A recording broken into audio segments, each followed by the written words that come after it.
Hola a todos, espero que se encuentren súper bien. Hoy estamos en nuestro tercer video de esta serie de cómo convertirse en pro en electrocardiograma desde cero. En el día de hoy vamos a aprender cómo debemos leer un electrocardiograma, cómo debemos interpretar un electrocardiograma. No se olviden que tenemos dos videos previos en donde aprendemos las bases de electrocardiografía, así que hoy vamos a empezar con este tema. Como ya hemos visto, en el electrocardiograma de 12 derivaciones vamos a tener 6 derivadas, las cuales vienen de las extremidades, y 6 derivadas, las cuales vienen de la región precordial. Luego vamos a tener usualmente una tira de 10 segundos de la derivada 2, en donde vamos a poder analizar la frecuencia y el ritmo, que ya lo veremos más adelante. Ahora vamos a aprender un poco sobre el papel del electrocardiograma. Entonces, este papel, como pueden ver, está compuesto por cuadrados grandes y cuadrados chiquitos. Los cuadrados grandes van a ser de 5 milímetros y los cuadrados chiquitos van a ser de 1 milímetro. En el eje de las X, nosotros vamos a tener el tiempo. Entonces, cada cuadrado chiquito va a durar 0,04 segundos o 40 milisegundos, y los cuadrados grandes, es decir, la suma de 5 cuadrados chiquitos, va a durar 0,2 segundos o 200 milisegundos. En cambio, en el eje de las 10 vamos a tener voltaje, sobre todo lo vamos a medir en milivoltios, y cada cuadrado chiquito va a ser 0,1 milivoltios, y los 5 cuadrados chiquitos que forman un cuadrado grande vendrían a ser 0,5 milivoltios. Al inicio del electrocardiograma, usualmente siempre viene esta figura que nos permite saber si es que el electrocardiograma se encuentra bien calibrado, y este signo de calibración va a medir 10 milímetros de alto y 5 milímetros de ancho. En este gráfico podemos ver que acá se encuentra este signo de calibración, y de igual manera es importante saber que la velocidad a la que va el electrocardiograma es normalmente a 25 milímetros por segundo. En los videos previos ya vimos por qué se generaban las ondas y cómo se iban a ver cada una de las ondas en las diferentes derivadas. Aquí vamos a tener la derivada 2, que es la más fácil de interpretar.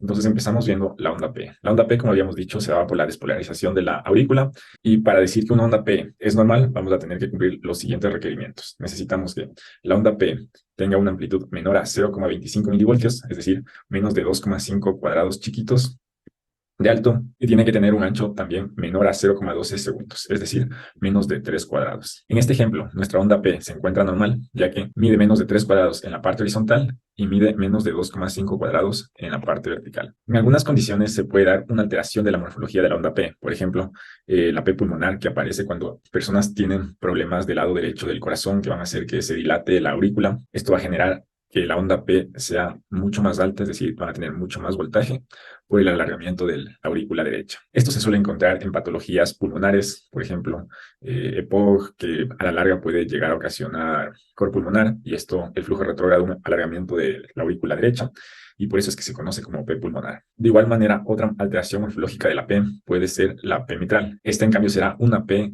con una muesca entre medio, y generalmente puede prolongar la duración de la onda P, y de igual manera generar un espacio entre cada pico de la onda P. Si es que es mayor a un cuadrado pequeño, esto significaría que es una onda P mitral. ¿En qué condiciones puede aparecer una P mitral? Usualmente esta P mitral aparece cuando tenemos un alargamiento de la aurícula izquierda. Algunas patologías, como por ejemplo la fiebre reumática, que causa una estenosis de la válvula mitral, puede generar un agrandamiento de la aurícula izquierda, y es por eso que se le conoce a esta alteración morfológica como una P mitral. Luego de la onda P, nosotros vamos a tener el complejo QRS, el cual empezamos viendo la onda Q. Esta onda Q es la primera reflexión negativa que aparece en el complejo QRS, y es importante saber que no en todas las derivaciones debe encontrarse la onda Q. Por ejemplo, si es que vemos una onda Q en la derivada B1 o B2, esto significa que es una onda Q patológica y puede asociarse a eventos isquémicos previos, como un infarto de miocardio, el cual puede haber sucedido antes. En cambio, en las derivadas, por ejemplo, la derivada 2, esta onda Q no debe durar más de 0,04 segundos, es decir, no puede durar más de un cuadrado chiquito, y de igual manera su profundidad no tiene que ser mayor que el 1/4 de la siguiente onda R. Es decir, si esta onda R mide 8 cuadrados chiquitos, la onda Q no puede medir más de 2 cuadrados, ya que 2 cuadrados sería el 25% o el 1/4 de la onda R siguiente. Luego, otro punto importante es el intervalo PR. Este intervalo, que va desde el inicio de la onda P hasta antes de empezar el complejo QRS, tiene que durar de 0,12 a 0,2 segundos, es decir, entre 3 y 5 cuadrados chiquitos. Tenemos que recordar que el intervalo PR representa la despolarización de la aurícula, y el segmento PR, que era esta región isoeléctrica, representaba el retraso fisiológico que aparece en el nódulo AB. Es decir, que si tenemos una prolongación del intervalo PR, puede ser porque el retraso que está habiendo en el nodo AB está durando mucho más de lo que debería durar, y por ese motivo se está prolongando el intervalo PR. Esto podríamos encontrarlo, por ejemplo, en bloqueos AB de primer grado, En caso contrario, cuando tengamos una duración menor del intervalo PR, podría ser que el impulso no está pasando por el nodo AB, es decir, se está saltando este retraso fisiológico, y eso puede verse, por ejemplo, en síndromes de preexcitación como el Wolff-Parkinson-White. Ahora vamos por el complejo QRS.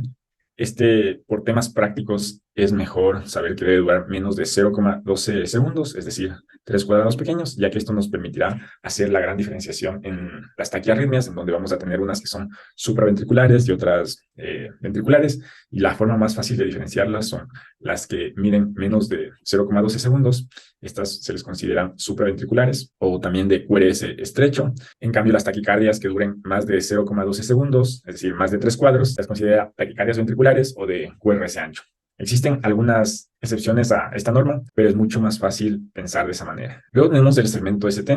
Este segmento ST habíamos hablado que era el punto en donde ya se había despolarizado todo el ventrículo y no había un flujo neto de iones a través de las células, y por ello vamos a representarlo como un segmento isoeléctrico. Al inicio de este segmento ST tendremos un punto que se le conoce como el punto J, el cual nos va a servir de referencia para ver si estamos teniendo alteraciones con el segmento ST. El segmento ST tiene fundamental relevancia, sobre todo cuando vamos a analizar enfermedades isquémicas, por ejemplo, infartos agudos de miocardio, ya que la elevación del ST nos podría servir para diagnosticar un infarto de miocardio tipo STEMI, pero asimismo la depresión del segmento ST también puede significar un infarto. El segmento ST siempre es importante compararlo con el segmento PR, ya que son los dos puntos isoeléctricos que tenemos en el electrocardiograma. Es decir, que si tenemos el punto J elevado un cuadrado sobre el segmento PR, en este caso podríamos estar diciendo que se trata de un infarto de miocardio con el ST elevado, y de igual manera, si tuviéramos un ST descendido, también de esa forma podríamos confirmar que se trata de un infarto con ST disminuido. Existen otras patologías que también pueden alterar el segmento ST, por ejemplo, la pericarditis, el síndrome de Brugada, los bloqueos de rama que también van a alterar el QRS, pero esas patologías las veremos más a profundidad en los siguientes videos. Luego tenemos la onda T, la cual tiene que tener concordancia con el QRS. Hemos dicho que si es que el QRS se encuentra positivo, la onda T debe estar positiva, pero si el QRS la mayor parte se encuentra negativo, la onda T debe estar negativa. Y esto es debido a que el QRS es la despolarización y la onda T es la repolarización. Habíamos visto que van en direcciones opuestas, pero al llevar cargas negativas se va a mostrar como el segmento QRS. Luego tenemos el intervalo QT, el cual empieza desde el inicio de la onda Q hacia el final de la onda T. El intervalo QT va a variar según la frecuencia cardíaca, ya que si tenemos una mayor frecuencia cardíaca, es decir, una taquicardia, vamos a tener un intervalo QT menor. En cambio, si tenemos una bradicardia, que sería una frecuencia cardíaca menor, vamos a tener un intervalo QT un poco más largo. Y es por eso que debemos de corregirlo. ¿Cómo hacemos para corregir el intervalo QT? Para esto nos vamos a ayudar de la fórmula de Basset, la cual nos dice que el QT corregido va a ser igual al QT normal que tenemos, al medido, sobre la raíz cuadrada del intervalo RR. Normalmente, el intervalo QT debe de medir de 390 a 450 milisegundos en hombres y de 390 a 460 en mujeres. En caso de que tengamos un tiempo más prolongado, por ejemplo, 500 milisegundos en un hombre después de haber corregido el QT, en ese caso podríamos pensar de un síndrome de QT largo, el cual puede ser adquirido o también puede ser congénito. Una vez aprendido ya sobre las ondas y la duración de cada una de estas, vamos a tener una aproximación sistémica de cómo leer el electrocardiograma de una manera en la que no se nos olvide ciertos pasos importantes a la hora de interpretar un electrocardiograma. Vamos a seguir este orden, lo cual al inicio puede verse un poco tedioso, pero es importante para no perdernos ninguna parte del electrocardiograma. Lo primero será ver el ritmo cardíaco. Vamos a ver si es regular o es irregular, y si es que es sinusal o no es sinusal. Para analizar el ritmo nos vamos a fijar lo que está sucediendo en la derivada 2. Esto usualmente tenemos una tira de 10 segundos al final del electrocardiograma. Y aquí vamos a ver la distancia que hay entre una onda R hacia la siguiente onda R, es decir, el intervalo RR. Para decir que se trata de un intervalo RR regular o un ritmo regular, necesitamos que todas las distancias entre R a R sean iguales. Es decir, esta distancia aquí tiene que ser la misma que hay de aquí a acá y la misma que hay de aquí a acá.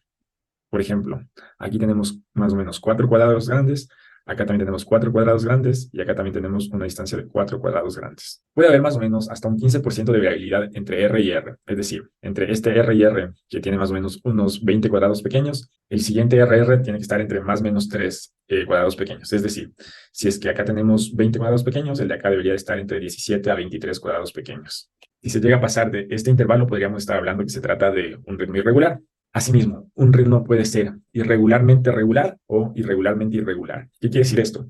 Que si bien es irregular, es decir, las distancias entre R y R no son las mismas, estas van a seguir un patrón, es decir, cada cierto tiempo va a variar el RR. Eso significaría un ritmo irregularmente regular. En cambio, un ritmo irregularmente irregular significa que no sigue ningún patrón, es decir, no hay asociación entre ciertos RRs. De igual manera, tenemos que saber si estamos enfrentándonos a un ritmo sinusal o a un ritmo no sinusal. ¿Cómo podemos saber si es un ritmo sinusal? Vamos a tener que cumplir los siguientes criterios. Vamos a fijarnos sobre todo en la onda P. Entonces, en la onda P necesitamos ver que la onda P sea positiva tanto en derivaciones como 1, 2 y ABF, es decir, las derivaciones inferiores.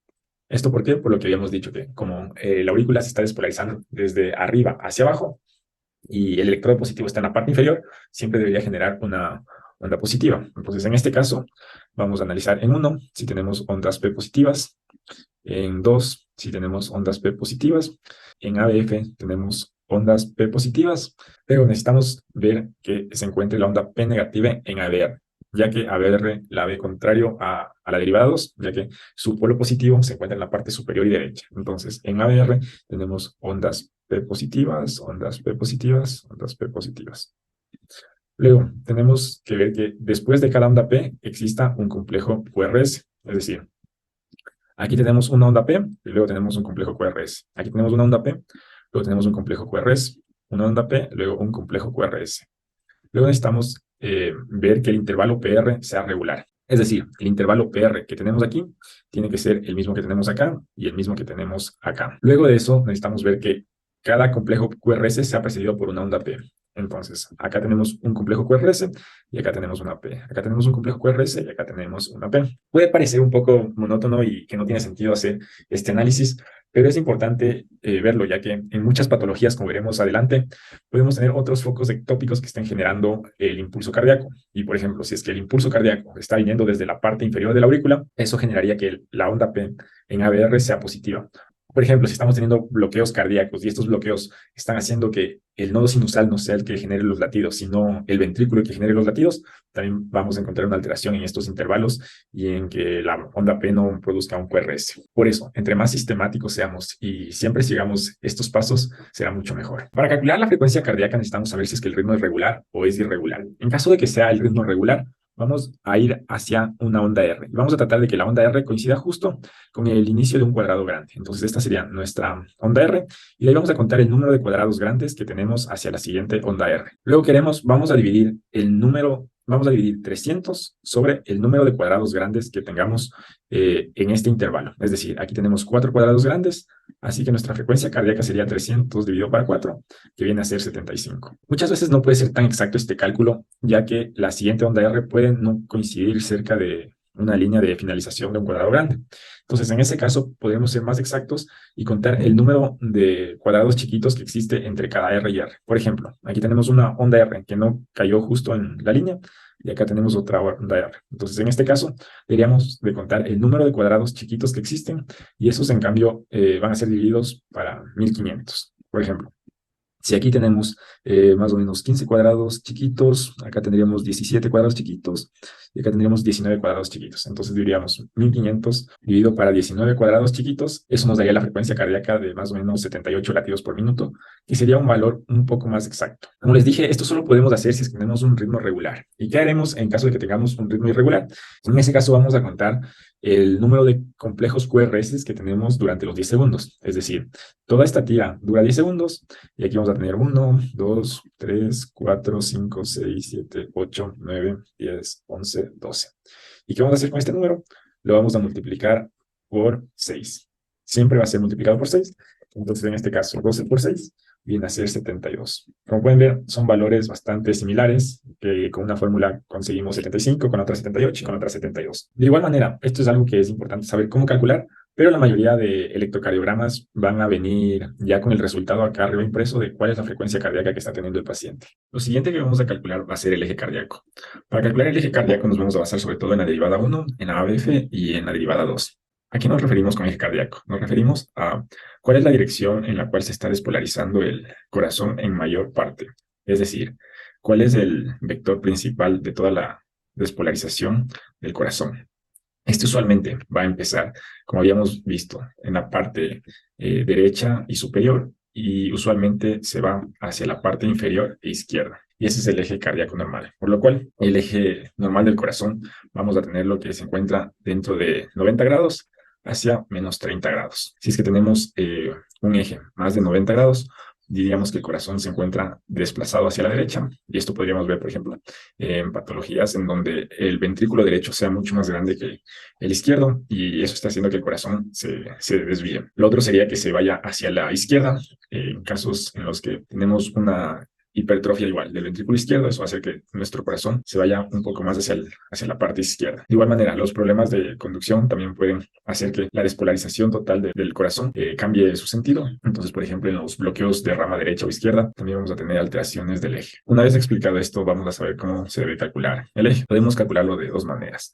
La primera va a ser la forma rápida. Para esto vamos a usar siempre la derivada 1 y la derivada ABF. ¿Por qué usamos estas derivadas? Ya que ABF se encuentra a 90 grados del corazón, y todo lo que sea positivo en ABF nos va a dar en esta región, mientras si es que tenemos una ABF negativa, nos va a dar en esta dirección. Luego tenemos la derivada 1, la cual se encuentra a 0 grados cuando es positiva y se encuentra acá a 180 grados cuando es negativa. Entonces, cuando decimos que ABF o la derivada 1 es positiva, vamos a decirlo siempre y cuando el QRS esté positivo. Es decir, aquí en ABF tenemos un QRS, el cual la mayor parte del QRS se encuentra positivo, entonces esta ABF la colocaríamos en la parte positiva. Y acá en la derivada 1 tenemos igual un QRS que la mayor parte del complejo se encuentra positivo, entonces por esa razón se encontraría a este lado. Entonces si tenemos cualquier resultado que sea positivo en la derivada 1, es decir, va a corresponder a toda esta parte, y si es positivo en ABF,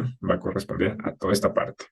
Entonces, el punto en donde se encuentran la derivada 1 y la derivada ABF positiva será en este cuadrangular. Y por eso es que decimos que siempre y cuando esté ABF positivo y derivada 1 positiva, el eje siempre va a estar normal. Pero ¿qué también puede pasar? Que no esté dentro de este eje, pero siga estando normal, ya que hemos dicho que tenemos un rango de hasta menos 30 grados que se consideraría normal. Es decir, puede estar durante estas zonas. Entonces, ¿qué podemos hacer para saber si es normal o no? En ese caso, iríamos a averiguar la derivada 2. Si es que la derivada 2 tenemos un QRS que está positivo, eso quiere decir que se va a encontrar dentro de esta zona. La otra forma de calcular sería viendo cuál es el QRS más isoeléctrico en las derivadas de las extremidades. Entonces, en este caso solamente analizaríamos 1, 2, 3, ABR, ABL y ABF. Entonces, ¿qué debemos ver? Debemos ver cuál es la derivada más isoeléctrica, y cuando hablamos de isoeléctrica significa que tenemos una parte positiva y otra parte negativa. Entonces, en este caso, podríamos decir que la derivada más isoeléctrica es ABL, porque tenemos una parte positiva y otra parte negativa. En cambio, las demás, esta es muy positiva, esta es muy negativa, muy positiva, muy positiva y muy positiva. Entonces, ¿qué vamos a hacer con ABL? Vamos a ver en dónde se encuentra ABL, y tenemos que se encuentra a menos 30 grados. Entonces, ¿cuál es el eje? El eje siempre va a estar a 90 grados, es decir, perpendicular a la más isoeléctrica. Entonces, la que se encuentra perpendicular, ¿no es cierto?, a 90 grados va a ser la derivada 2. Entonces, la derivada 2 está a 60 grados, entonces podríamos decir que el eje cardíaco se encuentra a 60 grados. Si caso contrario, por ejemplo, en este electrocardiograma, tendríamos que la derivada 1 sería la más isoeléctrica, es decir, si tuviera una forma un poco parecida a esta. En este caso, esta sería nuestra isoeléctrica. Iríamos al sistema de referencia y vemos derivada 1. Entonces, la que se encuentra a 90 grados, en este caso sería ABF, y de igual manera se encontraría normal. ¿Cuándo tendríamos una desviación del eje? Sería cuando, por ejemplo, en la derivada 1 tengamos un complejo QRS negativo. Es decir, ya no se vería así, sino se debería ver algo así. Si es que tenemos un complejo QRS negativo en la derivada 1, pintaríamos todo lo de aquí. Y ahí tendríamos que analizar ABF. Si es que ABF se encontrara positivo, es decir, tuviéramos, igual que en este electrocardiograma, complejos QRS positivos, en ese caso se pintaría esta sección. En ese caso tendríamos una desviación del eje hacia la derecha. Y caso contrario, si es que tuviéramos una derivada 1, la cual sea positiva, es decir, como la tenemos aquí, que sea positiva, pero si es que ABF fuera negativa, en ese caso, la parte positiva de la derivada 1 sería toda esta región, y la parte negativa de ABF sería esta parte. Entonces, la parte en donde se intersecan las dos vendría a ser este cuadrante, y ese es el cuadrante de la desviación del eje hacia la izquierda. Una vez analizado el ritmo, la frecuencia, el eje, vamos a ver la morfología y tamaño de las ondas y también de algunos intervalos. Entonces vamos a empezar viendo la onda P y también el intervalo PR. Entonces esto vamos a tratar de verlo siempre en la derivados, y usualmente cuando se adquiere mayor experiencia es algo que se hace al momento de analizar el ritmo para ver si es el ritmo sinusal, pero vamos a verlo ahorita de una forma un poco más detallada. Como habíamos dicho, usualmente escogemos la derivados ya que es la que nos permite ver de mejor manera a la onda P, y aquí vamos a ver que la onda P tiene que cumplir los parámetros que habíamos dicho antes, los cuales eran: la onda P por sí sola tiene que durar menos de 3 cuadrados chiquitos, que en este caso sí se está cumpliendo, tenemos 1, 2 y 3 cuadrados pequeños, y su voltaje habíamos dicho que tiene que ser menor a 2,5 cuadrados chiquitos de alto, entonces aquí tenemos 1, 2, y sí está menor de 2,5. También, ¿no es cierto? Cada onda P luego tiene que ser seguida de un QRS, que eso ya lo habíamos visto para calcular si era ritmo sinusal o no. Y lo otro sería ver si es que no tiene ninguna morfología extraña. Por ejemplo, lo que habíamos hablado antes de las P pulmonares, o también podríamos tener una P mitral. Luego, para calcular el intervalo PR, vamos a ver la derivada 2 y vamos a ver que su tamaño sea mayor de 0,12 segundos, pero menor de 0,2. Entonces, habíamos dicho que 0,12 son 3 cuadrados chiquitos y 0,2 son 5 cuadrados chiquitos o un cuadrado grande. Entonces, podemos ver en algún momento en donde empiece un cuadrado grande, por ejemplo aquí, y termina el cuadrado grande aquí. Entonces, como el PR se encuentra dentro de este espacio, podemos decir que está normal, es decir, es menos de 0,2. Y si nos ponemos a contar, es mayor a 1,2. De igual manera, es importante ver que el intervalo PR sea constante en los demás latidos, ya que muchas veces podemos tener los bloqueos cardíacos, los cuales en algunos latidos o en algunos impulsos sí va a ser normal, pero en otros no. Por ejemplo, en los bloqueos de segundo grado, aquí vamos a tener algunos PRs que se encuentran dentro del tamaño normal, pero conforme van cambiando los latidos, podemos ver que se van prolongando hasta un punto en donde tenemos una P, pero vamos a tener un complejo QRS y luego se reinicia. Luego de esto vamos a analizar la morfología y la duración del complejo QRS, y esto tenemos que evaluar en todas las derivaciones. Entonces es importante, sobre todo en las derivadas precordiales, ver la evolución del QRS, ya que habíamos visto que en la derivada B1 los electrodos se encuentran en la parte más anterior del corazón y por eso la despolarización del corazón va un poco en contra del electrodo B1 y por eso es que la mayor parte es negativa. En cambio, B6 se encuentra en la parte más lateral del corazón y es la parte hacia donde se despolariza el corazón. Entonces, por eso es que el QRS va a ser positivo. Entonces, es normal encontrar esta zona de transición de B1 a B6, en donde tenemos un QRS en la mayor parte negativo y luego se va volviendo positivo conforme va pasando las derivadas. Entonces, con nuestro cardiograma de ejemplo, vamos a analizar el QRS en todas las derivadas. Aquí tenemos una morfología normal, en donde tenemos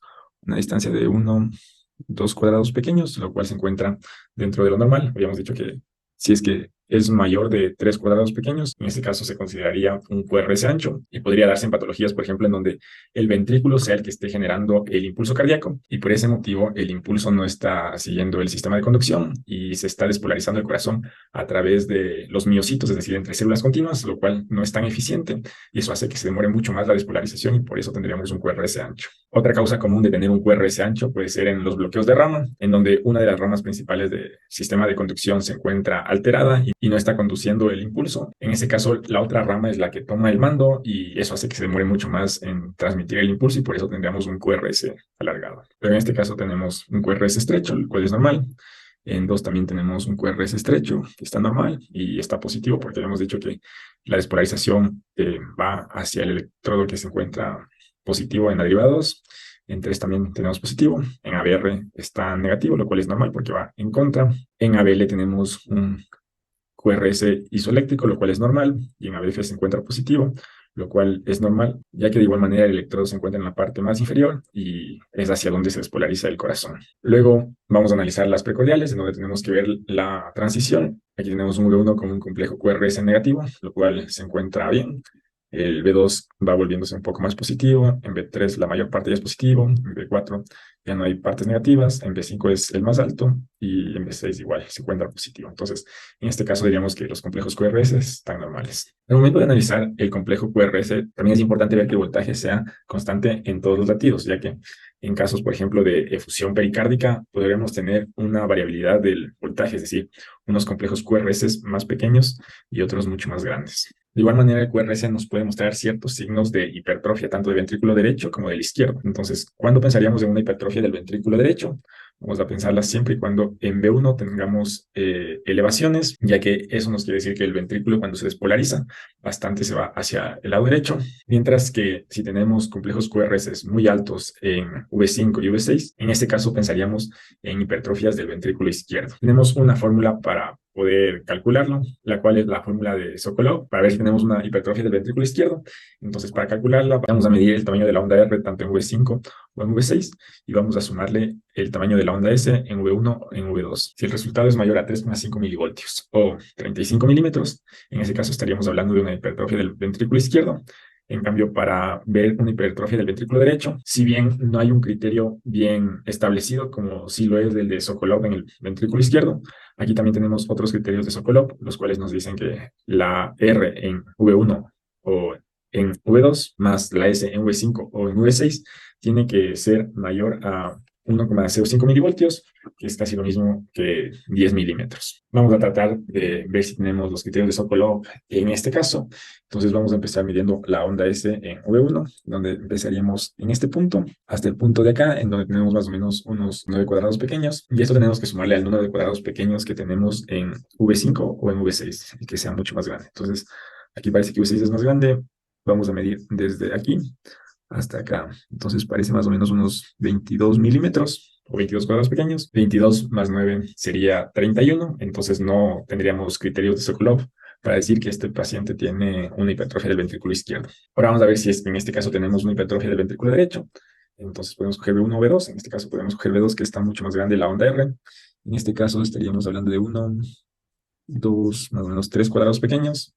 Y en R, en V6 o en V5, medir los tamaños de la onda S. En este caso tendríamos una onda S de un cuadradito, entonces 3 más 1 sería 4, es decir, no estamos pasando los 10 milímetros para decir que se trata de una hipertrofia del ventrículo derecho. Luego de analizar el complejo QRS, tenemos que analizar el segmento ST. Este análisis también tenemos que hacerlo en todas las derivaciones, ya que una elevación del segmento ST en alguna derivada puede indicarnos un infarto de miocardio, y el saber la derivada exacta nos permite orientarnos para saber qué tipo de infarto estamos teniendo. Para analizar el segmento ST, les había dicho que necesitábamos siempre ver el punto J. El punto J era el inicio del segmento ST, y este siempre tiene que estar en el mismo nivel del segmento PR. Entonces, si es que tenemos un segmento PR en este punto, el punto J y el ST tienen que estar a la misma altura.